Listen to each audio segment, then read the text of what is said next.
Welcome to Kognito Key.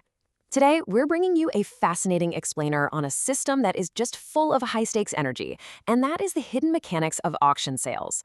If you've ever wondered what legally happens behind those rapid-fire bids and the sudden slam of the gavel, well, you are in the right place, because we're breaking it all down step by step. Let's get right into it. Now, while an auction might just look like a chaotic, fast-paced competition to the untrained eye, it is actually a highly regulated event. Here in India, the legal foundation for these public sales is rooted directly in the Sale of Goods Act 1930. Today, we'll demystify these rules so you know exactly how these sales operate under the eyes of the law. Okay, let's dive into this. Section 1. Defining an auction sale, open versus closed formats. The core definition of an auction is pretty straightforward. It's a competitive public sales event. But the actual structure of that bidding, well, that can vary drastically. Just look at the absolute contrast between open and closed auctions. In an open auction, you have full visibility. Every single bidder knows exactly what the competing bids are, which drives this intense, real-time competition. But in a closed auction, participants submit sealed offers. You have absolutely no knowledge of what anyone else is bringing to the table, which turns the whole thing into a silent, really high-stakes strategy game. And this brilliantly illustrates how the entire process perfectly maps onto a 3-act legal play under the Contract Act. First, you have the notice or advertisement for an auction. That is simply an invitation to make an offer. Second, when you confidently raise your paddle, that bid becomes your legal offer.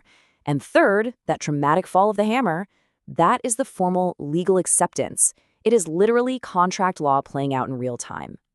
So you might be wondering, what actually protects you if you win?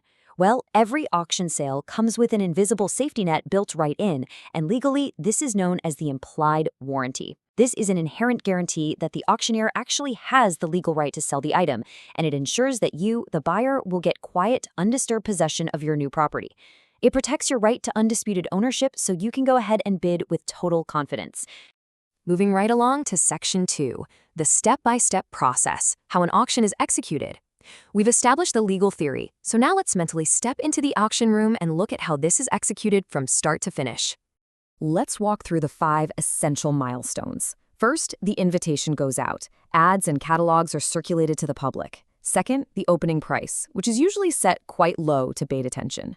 Third, competing bids drive the price incrementally higher and higher. Fourth, the hammer falls, and the highest bidder wins. And finally, payment.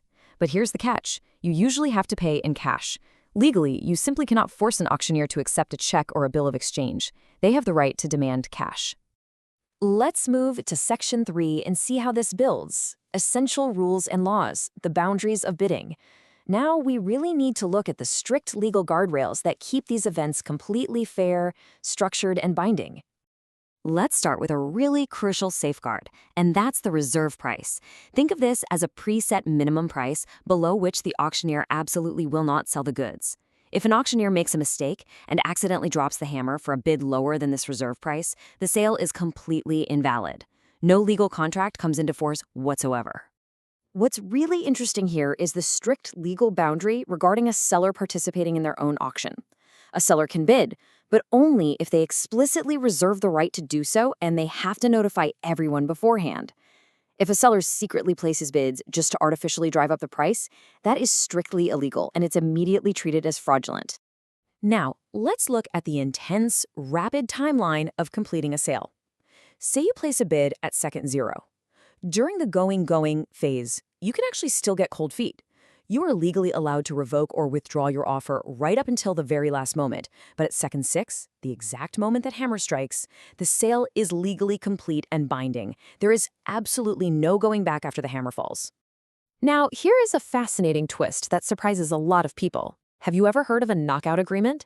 This is a pact where intending buyers get together and agree not to bid against one another in order to keep the final price down.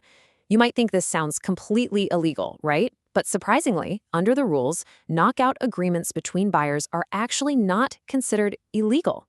However, please do not confuse a knockout agreement with pretended bidding. Consider this a severe warning. Pretended bidding happens when a seller uses fake bids just to artificially inflate the final price. The law takes this very seriously.